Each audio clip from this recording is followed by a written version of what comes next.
Serious, what's the most disturbing piece of information you've found out about someone you've known personally?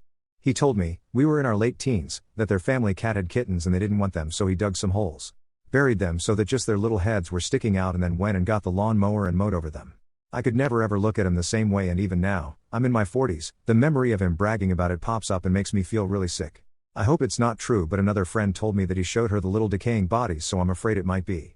I just hope he feels dreadful about it and never did anything so vile ever again.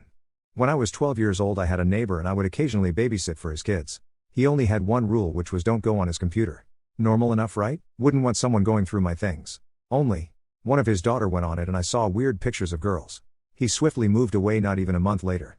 Turns out he had photos of children hidden under his floorboards. Only these were children that had gone missing. The guy that moved into his house told my parents the photos were very concerning. We never found out if he was found and charged or not. I hope his children are okay. My friend lived next door to a few young women who were in an assisted living space as they were mentally disabled. I was drinking at his house with one of his other mates one night, and woke up the next morning to find out that one of the girls at the house next door had been raped. It was pretty scary, and we all got questioned the next day about anything we had seen. A few weeks later, I saw in the newspaper that it was my friend's mate who was over. He snuck out in the middle of the night to do it. Then came back into the house and went to bed like nothing happened. Really shook me. 'Cause I thought he seemed really cool. Makes it hard to trust anyone. What do you think about only working however long it takes you to do the tasks you need to do, rather than always doing a 9-to-5 day, or equivalent? I've done it many times while working as a consultant or on contract work. It's fine, but doesn't work for every kind of position and can be really misleading and problematic if you are using unpaid time to wait between assignments arriving and can't truly use that time for non-work commitments. My current job requires regular hours because I am engaged to wait to remain available for clients during those hours even if I have finished my other projects. I tend to use that time for documentation and planning.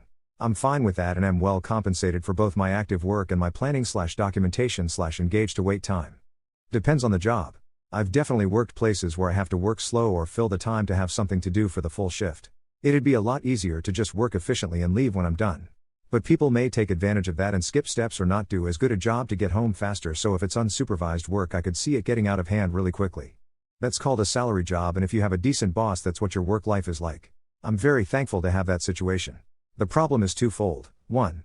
Not many decent bosses exist. I'd say 99% of people who can do a job well do not know how to manage people doing that job. Managing people is very different from being able to perform the duties of a job task. 2. Salaried also means when you are busy you are going to work extra hours. Often more than 40 per week. If you work for the federal government like I do, you can get compensation for anything over 40 even if you're salaried. Most places aren't like this. But it's there, the mechanism is already in place. It's just a matter of training bosses to allow it to happen. They think giving birth is a really crazy thing that a lot of women are asked to do? This is why it's important to think about your partner being an equal parent. Would they look after a baby if you're in pain? Would they contribute to childcare regardless of your availability? Would your partner consider you to be the default parent? Absolutely hate that term. Is your partner a good person? Do they treat you with respect? There's all these factors that people overlook because they just want a cute little baby that they don't seem to realize will grow up. Sometimes I feel no one ever really can come up with a good enough reason to want to get pregnant and be willing to put your body through all that.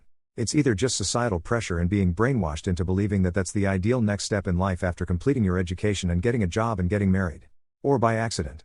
If you like kids, okay fine, but still that's too much of a sacrifice, and there's a good enough chance those women don't know what they're getting themselves into just for the sake of seeing a few cute baby pictures online and wanting one for yourself. There's kind of this opposite idea that exists that it's so natural for women's bodies to go through.